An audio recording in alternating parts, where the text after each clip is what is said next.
वो कल को इसको काट करके कुछ मुनाफा कमाएगा। अब ये जो हिंदू अपनी मां कह रहा है गाय को, सरकार को चाहिए कि उसकी भावनाओं की रक्षा करने के लिए गौशालाएं खोले। और रमेश जी हमारे साथ रघुवंश बाबू को जोड़ने की कोशिश कर रहे थे, वो जुड़ नहीं पाए, लेकिन हमारे साथ आरजेडी के अशोक सिन्हा जी जो कि आरजेडी के नेता वो जुड़े हैं, उनसे हम बात करेंगे। अशोक सिन्हा जी, आप स्वागत है आपका हमारे इस प्रोग्राम में। जी धन्यवाद। अशोक जी, जिस तरीके से बीफ पे बवाल हुआ उसके बाद से लगातार आपके नेताओं के बयान आते रहे और जिसके कारण जो है ये मुद्दा बंद होने के बजाय एक राजनीतिक मुद्दा बन गया और लोग इसका राजनीतिक तरीके से, आप भी, आपके नेता भी, लालू प्रसाद भी कहे जो हिंदू भी खाते हैं, उसके बाद आपके रघुवंश प्रसाद सिंह वो आए सामने और वो कहे ऋषि मुनि भी खाते थे। अब ये फिर से केरला हाउस के मामले में आया है ये मामला। क्या कहते हैं कि आप जो राजनेता हैं, खासतौर पे बिहार चुनाव को देखते हुए बीफ वाले मुद्दे को जानबूझ करके उसमें आग लगा रहे हैं या तूल दे रहे हैं? आप देखिए कि अभी एक रिलीज हुआ है वीडियो, उसमें नरेंद्र मोदी जी बोल रहे हैं कि भारत को बीफ एक्सपोर्ट का सबसे बड़ा देश हम बनाएंगे।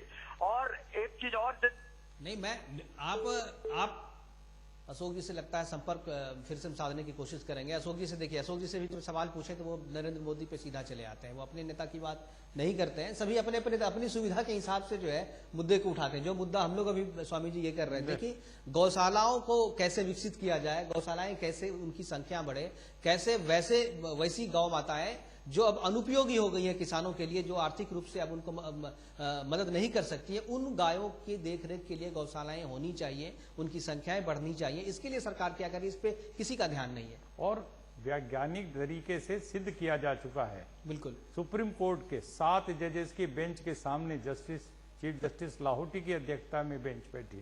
2005 में उसका फैसला भी आया। अशोक जी फिर से हमारे साथ जुड़ गए। अशोक जी, मैं जो सवाल कर रहा था जवाब उसका नहीं दे रहे थे। मैं कह रहा हूं जो आपके नेता गौ पालते हैं लेकिन गौ हत्या की भी बात करते हैं, ये कैसी बात है? लालू प्रसाद यादव के पास गौशालाएं हैं, वो गाय की सेवा भी करते हैं, लेकिन साथ में कहते हैं हिंदू भी खाते हैं। पहले तो नहीं कहते थे, लेकिन चुनाव है तो चुनाव के टाइम में उनको लगा जिससे फायदा हो सकता है तो उन्होंने बोल दिया। क्या गौ माताओं का भी इस्तेमाल, गाय का इस्तेमाल भी चुनावी फायदे के लिए, मतलब गाय दूध देती है साथ में वोट भी देगी? अरे मैं आपको वही बात कर रहा हूँ। आज ही अरुण शौरी जी ने ये स्टेटमेंट दिया है कि भारतीय जनता पार्टी पूरी की पूरी कांग्रेस की पॉलिसीज का डुप्लीकेट है, +1 काऊ, एक काऊ का मुद्दा उठा दिया है। नरेंद्र मोदी ने कल ही कहा है एक जगह पे कि बीफ एक्सपोर्ट में भारत को विश्व का सबसे अग्रणी हम देश बनाएंगे। एक ही नहीं। अशोक जी, इस पे हम लोग बात कर चुके हैं। हम आपके नेता जो कह रहे हैं उन पे आपकी प्रतिक्रिया लेना चाहते हैं। रघुवंश बाबू ने कहा है कि महर्षि भी खाते थे, जो ऋषि मुनि थे वो भी खाते थे गौमांस। क्या आप इत्तेफाक रखते हैं उनकी बात से? पूरे संदर्भ में जानिए बातों को। और उसके बाद मैं आपको बता दूं कि नरेंद्र मोदी जी बीफ एक्सपोर्ट पे क्यों नहीं बैन लगाते हैं, उनके बस की बात है। आज पूरे हिंदुस्तान में जो 5 बीफ एक्सपोर्टर हैं बड़े बड़े, उसमें 4 हिंदू हैं। जी, ये सारी चीजें सबको पता है। हम इस पे बीजेपी के नेताओं से सफाई भी ले चुके हैं। मैं सपोर्ट नहीं करता हूं बीजेपी को इस मामले पे। मैं उस पे भी बीजेपी के नेताओं की खिंचाई कर चुका हूं, उनसे प्रश्न भी पूछ चुका हूं। आपके नेता के बारे में आपसे मैं पूछ रहा हूं, जो आपके नेता ने जो बयान दिया था, क्या आप सहमत हैं उससे? तो हमें अब फिर आप टोटलिटी में क्वेश्चन आंसर नहीं किया जाता है। आप जानिए कि गाय हमारे लिए सेक्रेड चीज है और गाय के नहीं, हम तो जान ही रहे हैं, आपके नेता भी जानते हैं, लेकिन उसका राजनीतिक इस्तेमाल भी कर रहे हैं। वो तो सेक्रेड है, सबको पता है। आप एक चीज मान लीजिए, आज इशू जो है उसको सेट कर रहा है बीजेपी।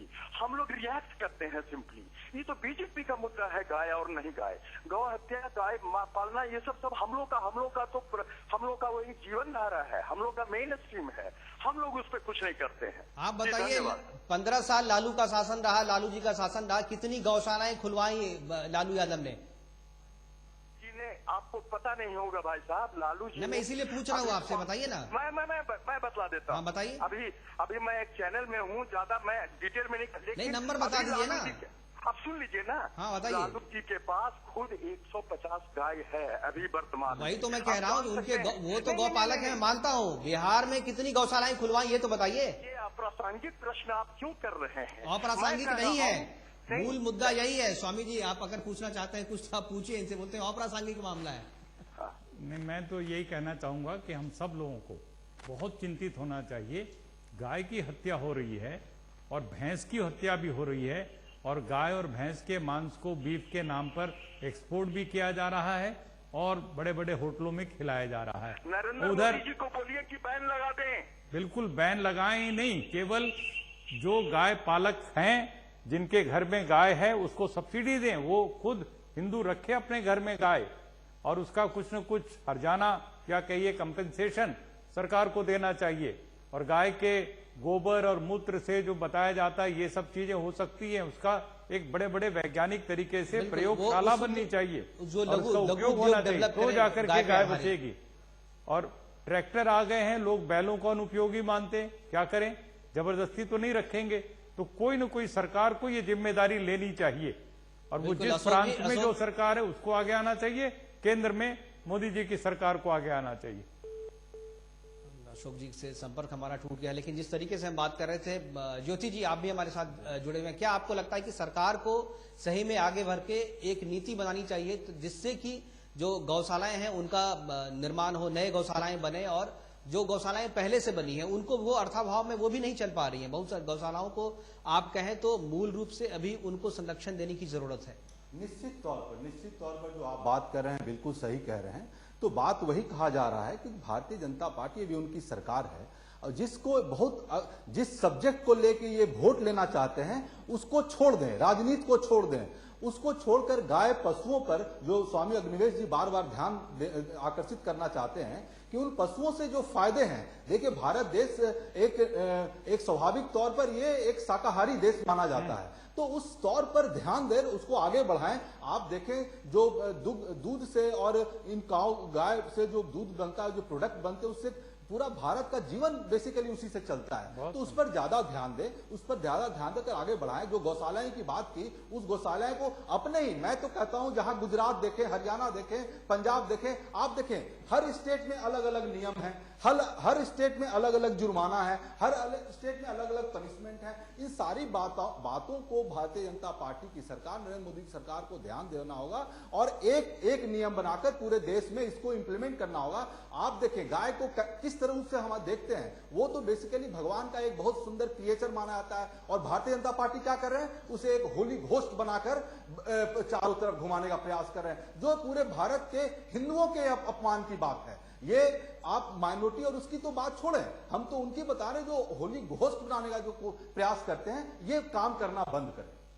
ठीक है, होली घोस्ट बनाने का काम करें, लेकिन लास्ट में जिस तरीके से आप कांग्रेस वाले, चाहे जो अभी राजद के नेता हमारे साथ जुड़े हुए थे उनको ले, चाहे बीजेपी के भी लोग जुड़ते हैं तो वो भी इसी तरह करते हैं, एक दूसरे पे इल्जाम लगाते हैं। लेकिन सवाल जो है जनता का, हमारे पास समय बहुत कम है, हम आखिरी कमेंट लेना चाहेंगे कि जनता का जो सवाल है यहाँ पर इस पूरे मुद्दे पे कि बीफ का मुद्दा उठता है, राजनीतिक शक्ल लेता है, चुनाव में उसका इस्तेमाल होता है, लेकिन गाय के बारे में कोई नहीं सोचता। क्या गो हत्या पे एक ब्लैंकेट बैन लगना चाहिए पूरे राष्ट्रीय स्तर पे, ताकि गौ हत्या रुके, और सरकार को स्ट्रिक्ट एक कानून बनाना चाहिए जिससे कि गौ हत्या आगे से ना हो। और करीब केवल 7-8 स्टेट ही ऐसे हैं जहां पर बीफ पे बैन नहीं, अदरवाइज सारे स्टेट में बीफ पे बैन हो चुका है, लेकिन जो बचे हुए स्टेट है वहां भी बैन होना चाहिए। क्या केंद्र सरकार को आगे आकर के राष्ट्रीय स्तर पे इस पे बैन लगाना चाहिए? इस पे आप दोनों की प्रतिक्रिया हम चाहेंगे। दोनों आदमी आप इससे सहमत तो है ही, लेकिन इस जो इतने दिनों से नहीं लगा हुआ है उससे क्या नुकसान हुआ है, और राज्य सरकारों को क्या इसमें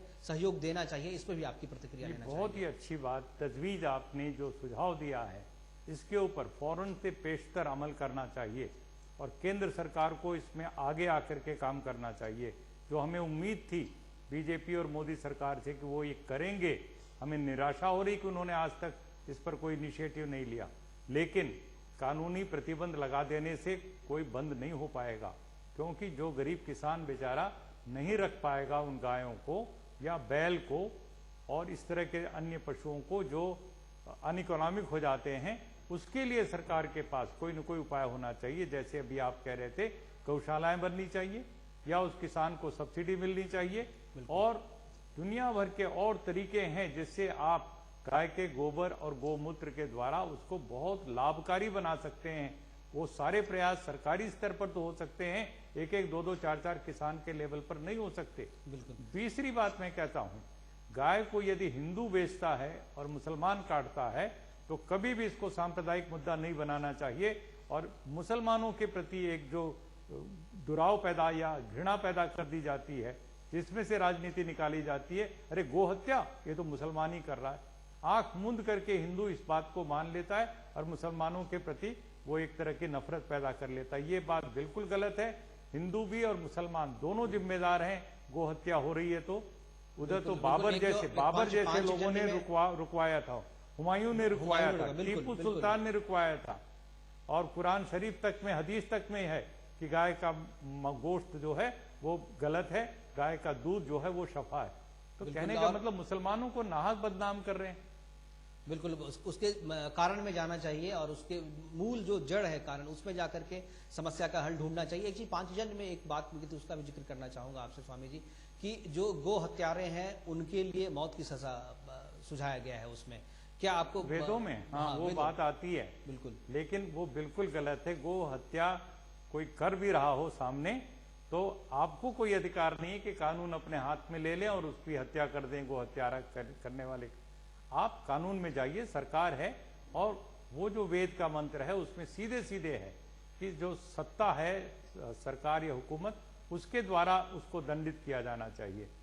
अब ये अलग बात है कि क्या प्राण दंड होना चाहिए कि नहीं होना चाहिए, दंड क्या होना चाहिए इस पर, लेकिन उसमें क्या वेदों में ये साफ है, साफ तौर पे लिखा हुआ है कि उन्हें मृत्यु दंड देना चाहिए? हाँ, इस प्रकार की बातें हैं, लेकिन उसकी इंटरप्रिटेशन वगैरह साफ है कि ये सरकार निर्णय करेगी, जो राजा है या कोई भी कानून है, न कि वो व्यक्ति खुद ही निर्णय कर ले जिसने देखा या जिसको शक हुआ।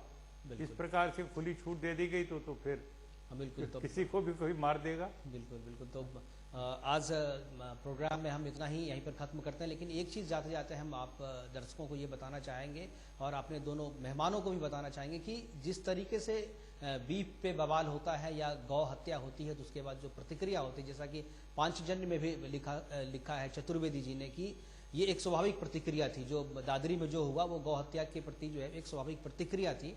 और 1857 की लड़ाई का जिक्र भी किया गया था उसमें, कि जिस तरीके से 1857 की क्रांति हुई थी उसमें भी कारतूस के पीछे गौ की, गाय मांस की चर्बी होने की बात कही गई थी, और उसके बाद ही इतना बड़ा बवाल हुआ था। तो हमें इस बात को भी ध्यान में रखना चाहिए कि गौ हत्या जो है काफी सेंसिटिव मामला है और ये एक बहुसंख्यक समाज की भावनाओं से जुड़ा हुआ मामला है। इसलिए इस पर अगर किसी भी तरह की बात आती है तो इस पर थोड़ा संवेदनशील होकर के सोचना चाहिए, इस तत्काल कोई निर्णय नहीं लेना चाहिए। और साफ तौर पे सरकार से भी हम ये, जैसे अभी आप कह रहे हैं ना बहुसंख्यक मतलब हिंदू, मैं कह रहा हूँ इन सबकी भावनाओं से जुड़ा हुआ है।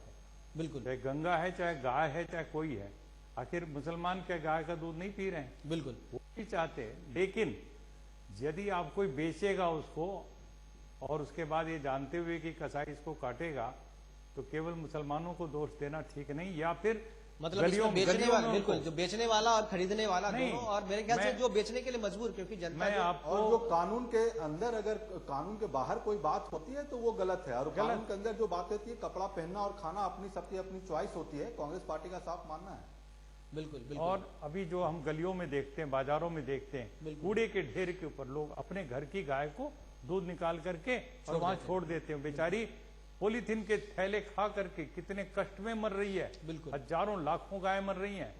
और अभी जो मैं बांग्लादेश का बता रहा था मुकेश जी, कि 15 लाख गायें जब वो पशु वहां पर स्मगल करके जाते हैं, वो अपनी सरकार दिखाती है बांग्लादेश की, हमने इंपोर्ट आयात किया, उसमें से 10% को वो रिजेक्ट करते हैं, 10% को फिर से नीलाम किया जाता है, और बाकायदे फिर वो नीलाम की हुई गाय फिर से वापस जाती है उसके अंदर, बांग्लादेश के अंदर, और ये क्रम चल रहा है। इतना बड़ा भ्रष्टाचार है गाय के मामले पर, और मुझे तो बहुत ही दुख हो रहा है कि गाय जैसी एक मूक पशु और जितनी सेवा करने वाली, जिसको हम माँ की तरह देखना चाहते हैं, आज उसके ऊपर खिलवाड़ और शुद्ध खिलवाड़ हो रहा है, और ये बहुत शर्म की बात है पूरे देश और समाज के लिए। बिल्कुल। तो आज हमारे पास समय की कमी है और अपने इस प्रोग्राम सवाल जवाब को हम यही खत्म करते हैं, लेकिन स्क्रीन पे लिखे नंबर जो आपको नीचे दिख रहा है उस पर आप अपनी प्रतिक्रिया भेज सकते हैं, और सवालजवाब@gmail.com पर आप अपनी प्रतिक्रिया भी लिख सकते हैं कि ये प्रोग्राम आपको कैसा लगा, और साथ ही अपने सुझाव भी मुझे भेज सकते हैं। आज के इस सवाल जवाब में फिलहाल इतना ही। हमारे जितने भी मेहमान इस प्रोग्राम में जुड़े थे उन सभी का धन्यवाद। नमस्कार।